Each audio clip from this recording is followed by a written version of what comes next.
Stories stir the soul. Stories reveal. And stories heal. In this podcast, we will give you an inside look at someone who's had a life-changing breakthrough. Real people, real stories with real breakthroughs. As a health and wellness expert and coach, and Todd as a men's mentor, we've seen firsthand what God can do when it comes to a breakthrough. So lean in, listen well. This could be your biggest breakthrough.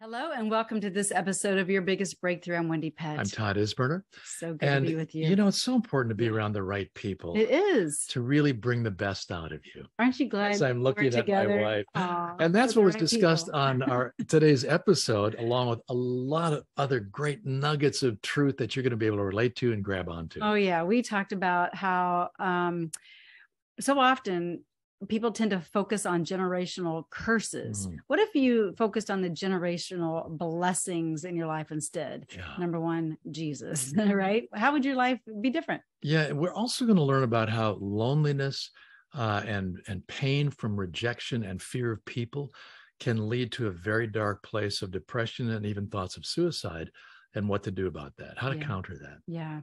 And our guest also talks about how the fear in his life, how that fear knew his greatest potential. And so we tap into that a little bit. And I wonder if maybe you can relate. Sometimes do you have that fear, and that fear actually knows your greatest potential, and it's keeping you from living it. You're going to hear the difference that affirmations make in a person's life, and especially kids. Yeah. I think you're going to be challenged by that. Yeah. And being told I love you. Not even affirmations, but just being told so I love you.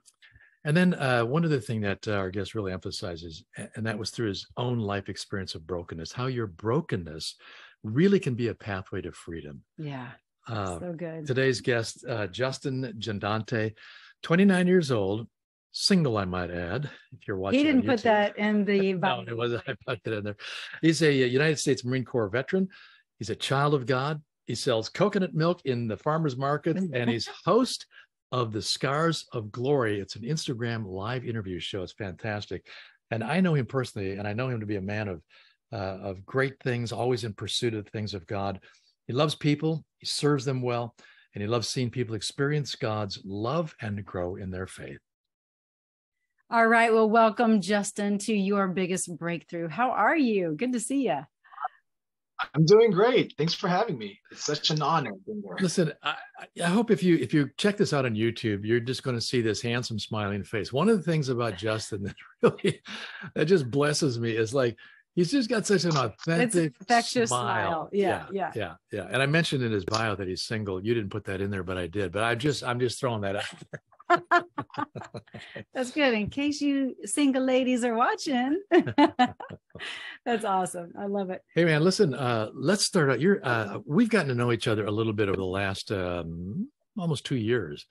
And it's been just great to get to know you even better. And after today's episode, I think we'll know even more about you, because there's some things that you mentioned to me that I just wasn't aware of that go back into your childhood. So if you're cool with this, let's just start there. Let's talk about your childhood, your family life, your upbringing, and kind of paint the picture of how you grew up. All right, let's get started. So my name is Justin, and this is my story. How I grew up and came to be is I was born in Philippines, and I came to America when I was 10. Back in Philippines, I always never had I get it, my mom would always be there for me, as in like cooking wise and all this stuff, more like a job wise. But I always wonder who my dad was. Then this man came visit once in a while, and and my mom said, that's your dad, and felt like a stranger, and I get that he was never there, as in like growing up, but the reason for is he's in America trying to figure out life, how to provide for us. That's something kids never learn before then. They never understand why your parents are away, is because they want to provide for you. But growing up is it's kind of tough, because you never hear, you don't have a dad saying I love you. You don't have a dad that's pushing you disciplining you, telling you, oh, what's right or wrong, showing a hug, or basically you just have your mom and your aunts, but they have their own kids, so they're figuring their kids out as well. And I have a brother who as well. He's 26 now. He's actually listed as autistic, so that gave my mom a harder time. And the more focus is on that sibling rather. So in school, if you don't have anyone that's speaking life over you, that's gonna be filled with deaf words. Like people, I was a peculiar kid growing up. I always think down on myself because that's what all I heard is like, oh, you're ugly, oh, you're skinny, oh, you're dad, you're all of those words. It's gonna manifest for your life. Like it was pretty harsh that even I was bullied by a crippled girl back in Philippines. Okay, Wow. that would be tough. I mean, right? That's serious bullying, right? What there. happened? Tell us about that. I was just really peculiar. Like I think outside the box, but now looking back, God basically said, "You're not meant to fit in that world because you're meant to fit in a bigger library." I love that, Justin. I love that. So I have to ask you quick, is because I'm not, fully certain about the Filipino culture. Is that common where the father is gone, providing for the family and the father's not around a lot, or is that just in your family? Or I believe it just depends, but that's how I came to be. Is they're trying to figure out how to provide for their kids. I mean, the education there is kind of hard to come by. Opportunities are hard. That's why we are so blessed in this country. You have no idea how much opportunities to the left, to your right. You just have to look and pursue that happiness that God came to be. And that's what my dad's trying to do. But the thing is, it's hard for him to bring us to America because first, funding, and second is like the green card. That's a whole bunch of another subject to get to. Well, let's actually talk on that because you are in the United States and you are here. So how did that all transpire? And is your entire family over here or just you? Or tell us a little bit about that. So basically it's just the main family, me, my brother, and my mom. The reason for it is it would be more expensive if they were to get married in Philippines and get my my family here when they have kids. They did before then, they kind of did have kids out of wedlock before getting married. So it would be easier process to get us to America, but that took a while as well. And real quick, I'm sorry, is your dad Filipino or American? My dad is a Filipino citizen. Yes, he's kind of mixed. Okay. Weird. See, the things that you're sharing, we are so unfamiliar with, and we really take so much for granted, don't we? In our American culture and sort of the way things are, we wouldn't think about, well, let's see now, my dad left so that he could go find work in another country to provide for the family. That's so uncommon for the majority of people here in America. But that was your story. So your dad is out of the home. How old were you when you first met your dad? I'm not familiar. I believe it's like 5 or 6 years old. I probably met him when I was younger, but that's the first memory that came to be. So and so what are some of your first like recollections? Were you surprised that you had a dad and this is what your dad was like? What was that like? Kind of an unbelief. It's like growing up with just a mom is just this man just come out of nowhere bringing us stuff. Like I get it, he provides and there's toys, there's all those stuff, but I guess I'm the type of kid who looks for more like a spiritual connection towards his dad. I think every kid does, Justin. Really, that's how we are. I believe we're all wired, is to want that intimate relationship with the Father, and then that's where it leads to the Father, right? Or the Father leads to and shows us about the Father here on earth. But anyway, I love that you have gone through so much transformation in just a short amount of time, and I know you've worked with Todd And I'm just curious about just kind of where you and your brother are currently with your father. Are you guys talking with him, or? What do you mean? Do you mind elaborating more? Your earthly father, not heavenly father, but earthly father. Are you in connection with him currently? Yes, we are. Oh, Yes, okay. we are. But me and my dad, we don't have any similarities. He's more like the work ethic type of person, because that's how he came to be. Like, the reason why he came as that person who always wants to work is because that's how he grew up. Sure. When he was 11, his dad passed away early. So he didn't have a dad growing up as well. And regarding that, his mom abused him. And so that left some scars. So he did not have people growing up. His sisters are kind of abusive as well. And he worked since he was 11. Wow. So that gets passed on. But that's why this woman named Judy, she explained why your dad's the way he is because just imagine this person wrapped in all these chains around their body, and all they can move is this little finger. And that little finger is how they say, I love you.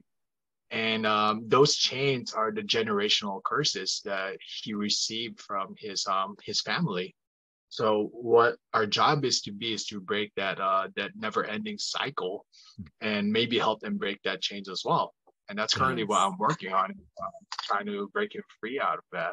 We slowly say once now, but we just got to focus on the generational blessings, which is Jesus. I love that. Focus on the generational blessings. Yes. I want to get more into that, but I just got to back up a little bit with you. Because, here you were a young boy, and you knew your dad had to be away, and yet deep inside you, you longed for this closeness with your dad. And yet your dad didn't know how to do that, not only from his own background, but he was very preoccupied in having to earn a living.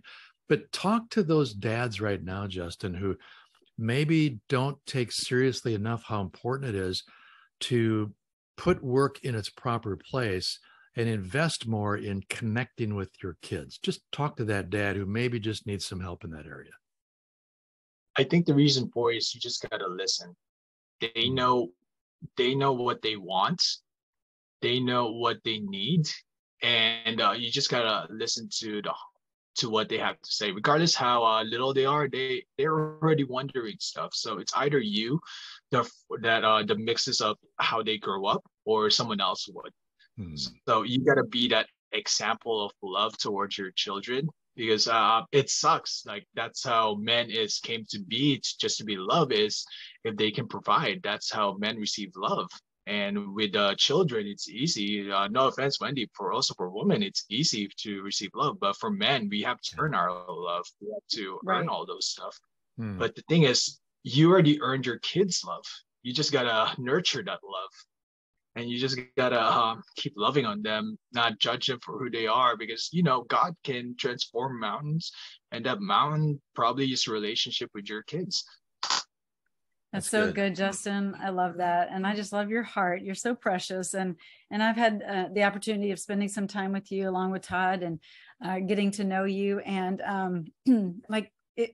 I don't know, you make me teary-eyed because you're just so precious in the Lord, and you're just such a good human being. And I think about how your life has changed so much in the course of the last 2 years. And when you were, when you first were here in the US, I believe, did you go into the Marine Corps, or was that, a few years after you were here in the US? And tell us how that started to shape and mold you to who you are today. So I was still the same kid. I came to America when I was actually 10 years old. Okay. And during the 10 years, I did not have many friends. Like, one of my, it sucks because I'm just like, oh, wow, what kind of race are these people? Like, I'm only aware of like 2 races, like the one you see in Hollywood, which white people, and also Filipino. So I'm just like, I don't know who they are. And I learned about Mexicans instantly, but they're cool. Like, but the thing is, it was difficult to conversate with them because I speak broken English. So I found another Filipina, like, but the thing is that friend ended up being such a toxic friendship. And oh, speaking of which, one thing I hate the most in school is when you're getting called up on the front of the class to recite stuff, because you get made fun of for the way you speak. So actually, one of my greatest fear, God revealed to me a few months, is like, one of your greatest fear growing up is speaking to people. And my pastor said is, what's behind your greatest fear could be your greatest talent. And fear knows what your potential is, so it's more afraid of you. And it knows what's behind you. It knows Jesus behind you. And yeah, moving on, that friendship, she basically manipulated me, making me think I was alone. Like, I can't make friends without her.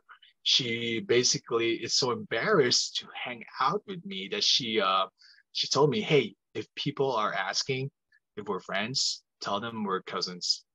So and she was in front of me, so that kind of broke my heart. It put me in such a depressed state, and it went to such depression. I heard in middle school I was still with that friend, and she did control my life. I did let that because of my fear. And I did not have anyone else to rely on, no other friends to push me out of that friendship. I think it was my parents that finally realized, oh wow, this friend is awful, and I actually listened to them. That was like senior year, where it was already all too late, where I barely did anything in high school. But overall, it was good that the friendship taught me compassion, how to be a better friend towards other people. Yeah, that's so good. And then when you got into the Marine Corps, what all did that teach you? Oh, so that's not till 2 years later in college. What happened then is the Marines is basically a big it's a big rebellion to my parents, because they're trying to control who I am. Because walking back too, I totally forgot, the depression almost led to suicide. Like there was a moment in my life where I was really suicidal, where I heard this kid jump in the bus to basically end his life. And what's funny though, it sounded good to me because of all the pain I dealt in high school. Like, I was like, I don't think anyone would miss me. And then I was looking at the pills at the cupboard. I wanted to take them, but my hand was shaking. Like, there was something that pushed me away from taking that. And I'm so blessed I did not take that. It would have been a different person by then. But moving forward to I'm gonna keep you right there for a second, because I'm so aware that there are parents whose teenage kids might be depressed and they're not even fully aware of that, and would never realize that my son or daughter may even have suicidal thoughts. But I think one of the things that stands out about your life is, God has a calling and anointing, and I had a plan for you. And the devil did everything he could to sort of sidetrack that whole thing, including bringing you a friend who, wasn't good for you. And I think again, it's so important for parents to pay close attention to where their kids are at and what they're going through. And you said it earlier, dads, you need to learn to listen, and mom, listen and ask questions and find out, where is your kid at? And Justin, I think about how lonely you must have felt, and how that could lead to these thoughts of depression, like, what am I good for? And I just see how God intervened, just like you said, right? Your hand couldn't go through with grabbing those pills and taking them. I think that's just like a miracle. So you kind of, you pushed through that spot. What was the next sequence of events then that led you to the Marines? Oh, so after that, I went to 2 years in college, but I didn't feel like college was right for me. And my dad wanted me to do air conditioning, and I have no joy in doing air conditioning. So that's a big rebellious act. I joined the military. That's why it became such a... It's going to be real easy, right? Join the military. Now I don't have to work so hard. Hello, surprise. I know, it's kind of wild, but God has his ways. I joined the military. It definitely transformed my type of person I am. I gained more endurance. Leadership traits went up. Confidence went up.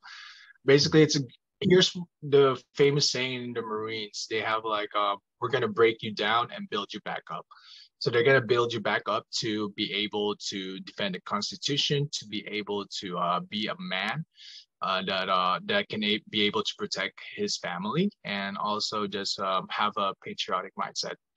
And I never cared about those stuff until I was actually in the military. And what's funny though is I lost distrust over people.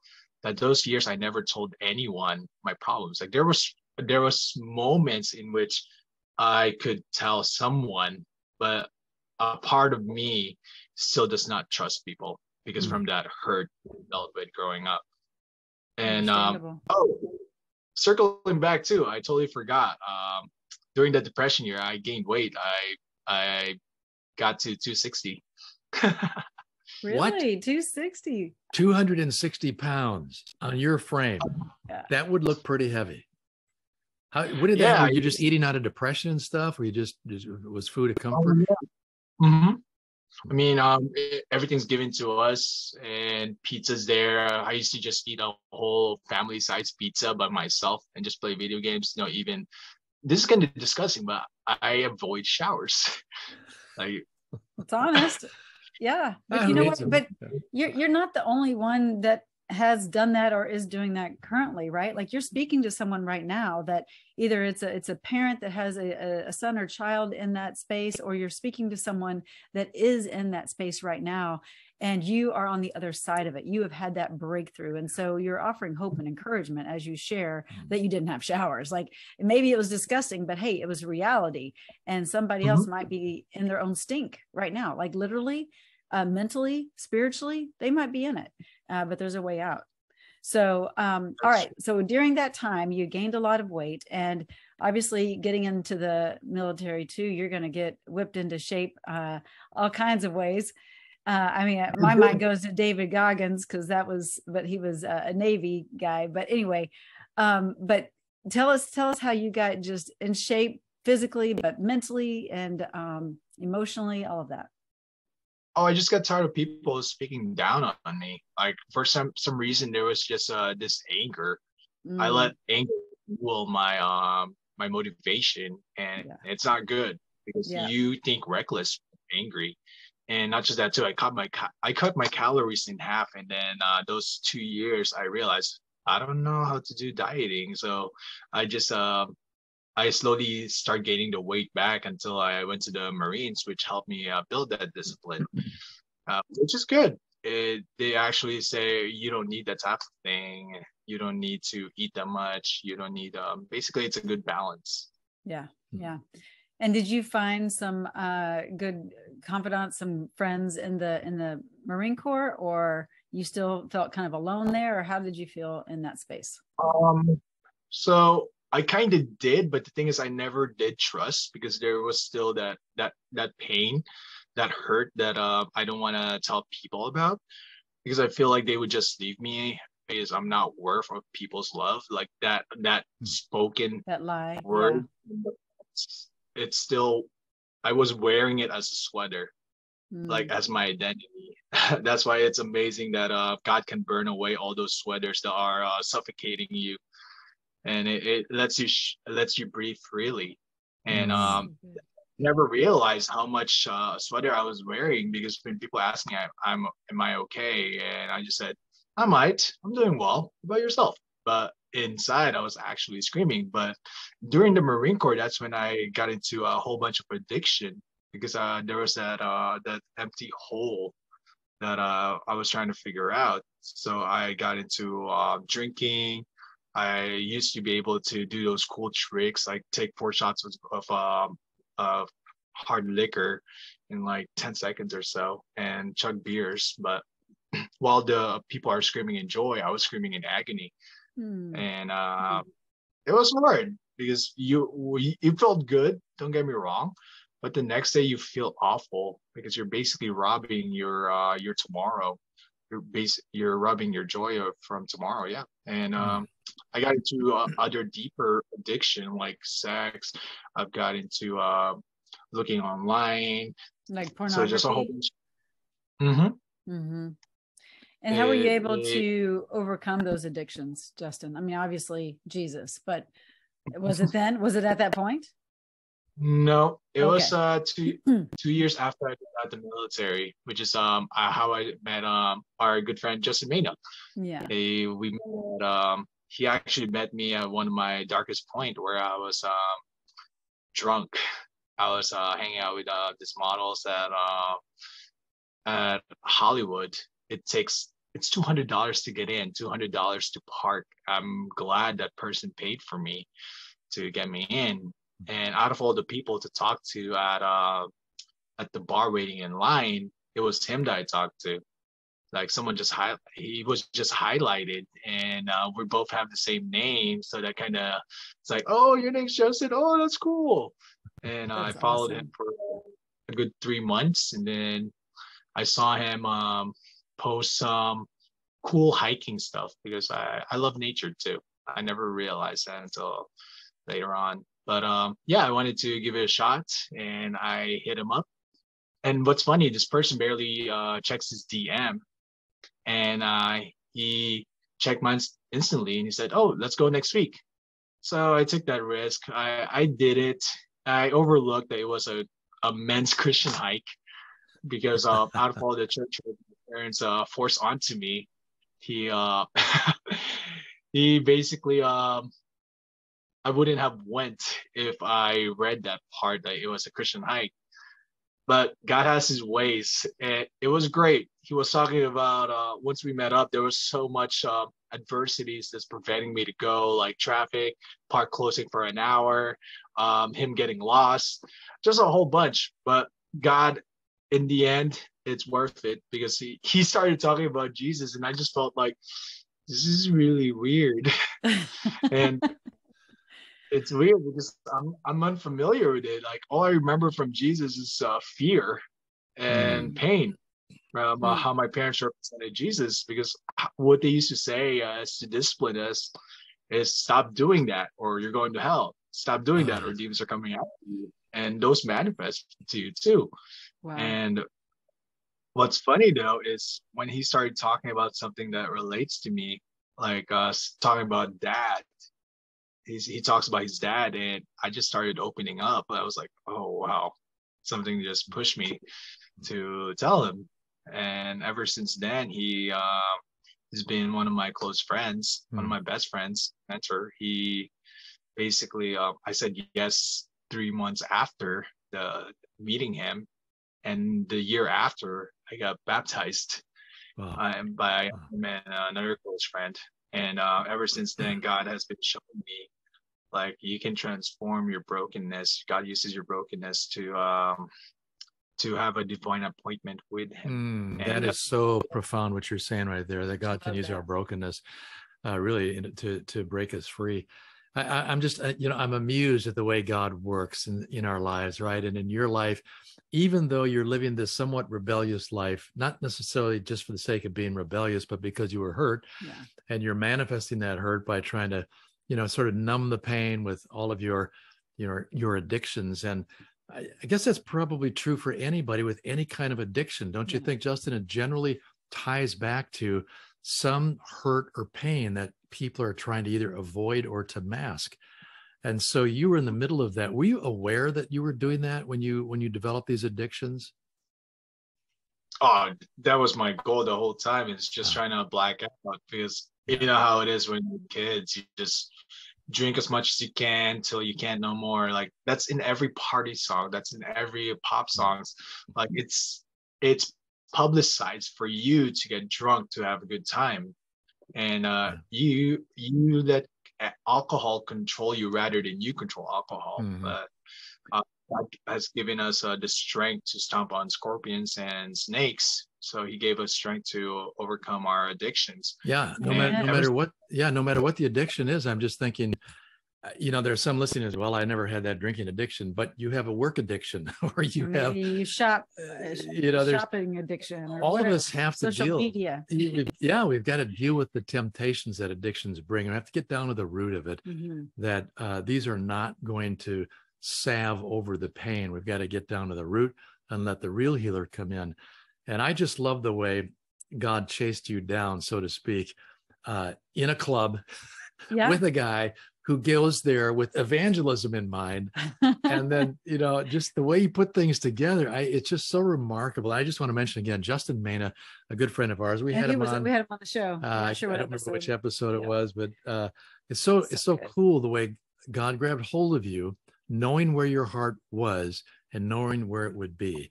And so you said after about a year of kind of being mentored by Justin, then you went and got baptized. And pick up the story from there. During that time, I know you've been looking at ways in which God can continue to free you and develop your talents and your gifts. And how is he going about doing that? Well, he's using people around my life. He's showing people who recognizes the skills that I have. Like, for one thing, a friend told me, you have like the biggest heart ever. You have compassion. You're really a creative. You're all this stuff. Like, I even got prophesied twice, and they basically mentioned like a similar thing. Like, dude, I see you wearing many hats. One of those hats are minister. One of the hats is leader. Another one is creative, and the other one is a businessman. Because I don't see myself as a businessman, but I don't know. We'll see what God has in stores. And not just that too. There's people who challenges those skills that I have. Like, per se, Justin or my friend Noah, he basically said, dude, you have such an artistic skills. Maybe you should try doing some video editing or Canva.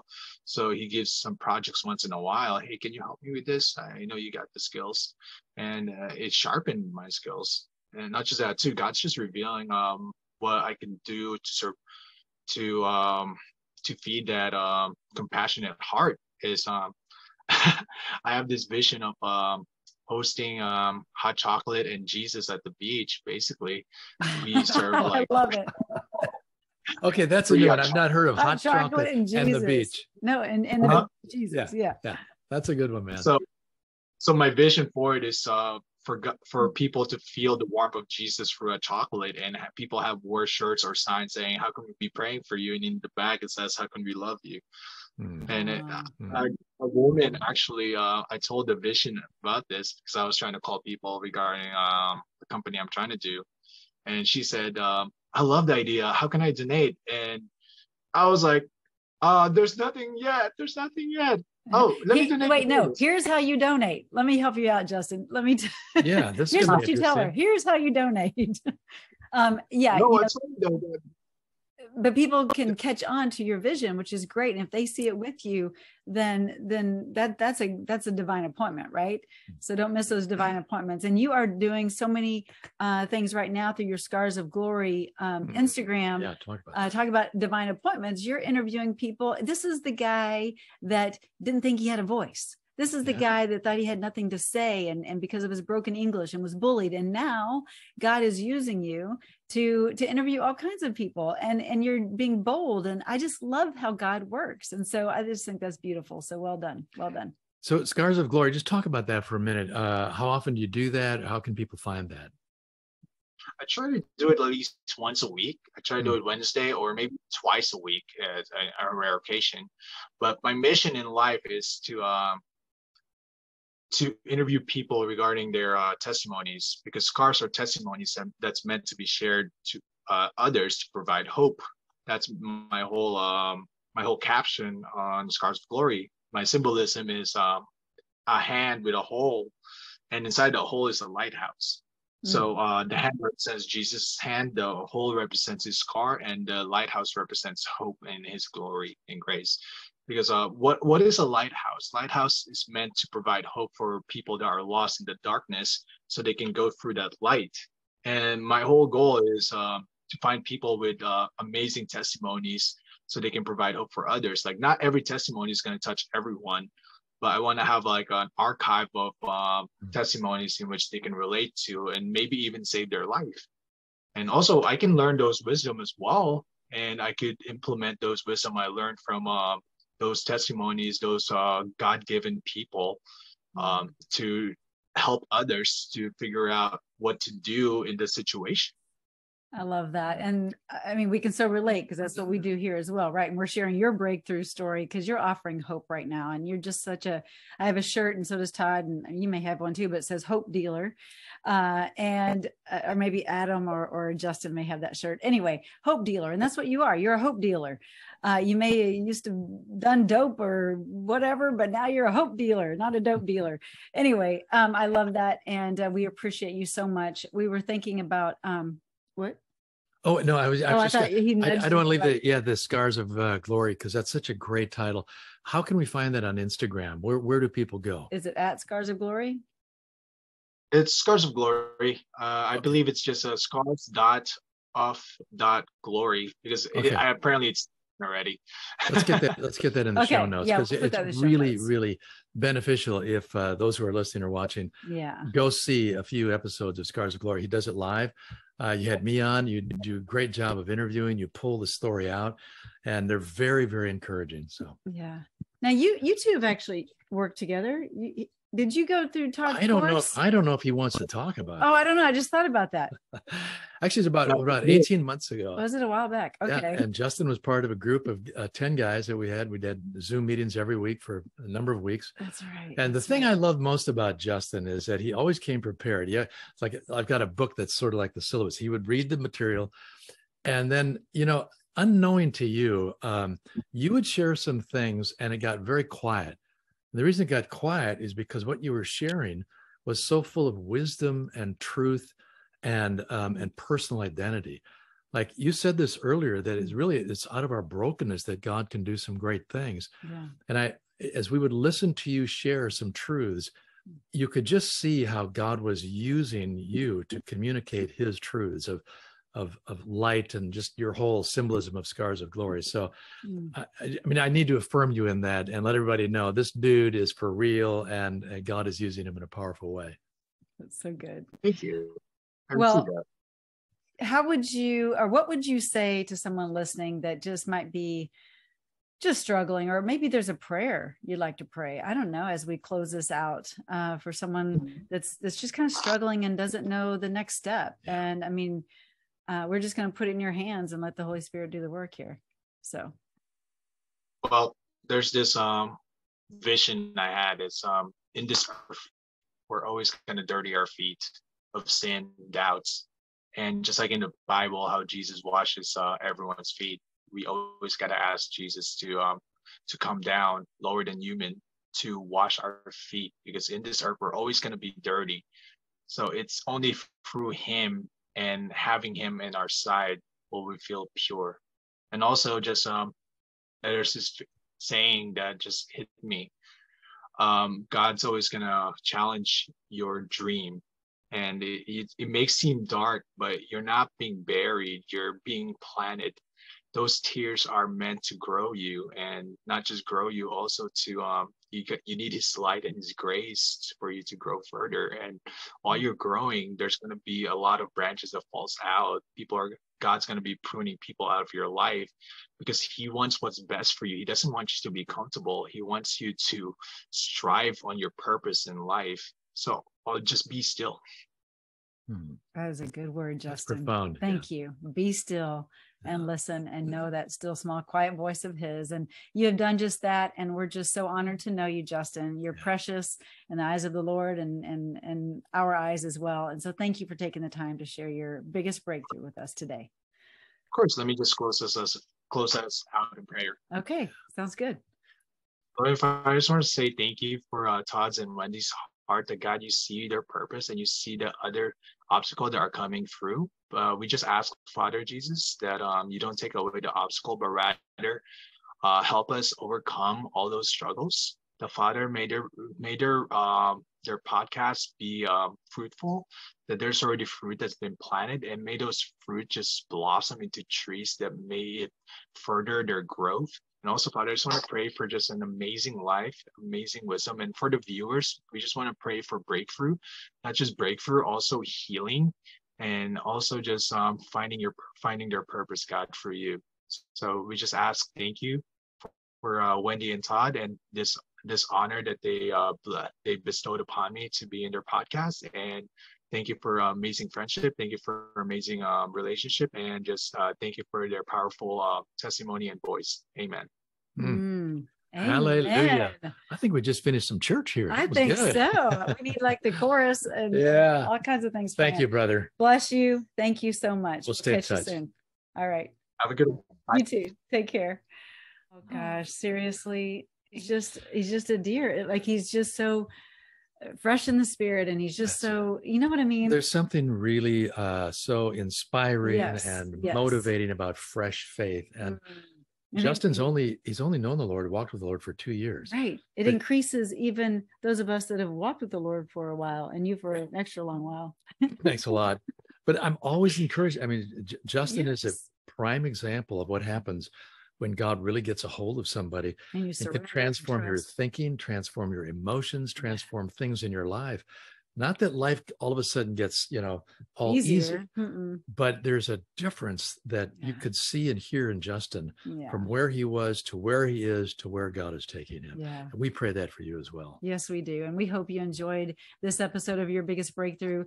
Please share this with others. And if you're looking for someone to assist you on a journey, and you're a man and you're looking to get mentored, or a young man, Todd has his information, and you can email him at todd@toddisburner.com, or you can go to my site. What about Wendy? If you're a woman, you'd like some extra help in a variety of areas, but primarily in your health and wellness, then contact Wendy at Wendy Pet. Nope. No, sorry. I'm sorry. No, that's the other one. It's wendypet.com, but you can just email me at wendy@wendypet.com. Wendy@wendypet. And that's WENDIE. There you go. All right. We appreciate you. Were you going to say one last thing? I was just going to say, God, no, would love to work with you. You can email me at todd@toddisburner.com. We've got a course that we're just going to be launching here in a little bit. We'll talk more about that. Or you can go to my website, toddisburner.com. Awesome. Blessings, and we'll catch you next time on Your Biggest Breakthrough. Head on over to yourbiggestbreakthrough.com, where you'll find some free resources and information, and a place where you can comment, and we would love to dialogue with you there. So thanks so much for tuning in, and we'll see you next time.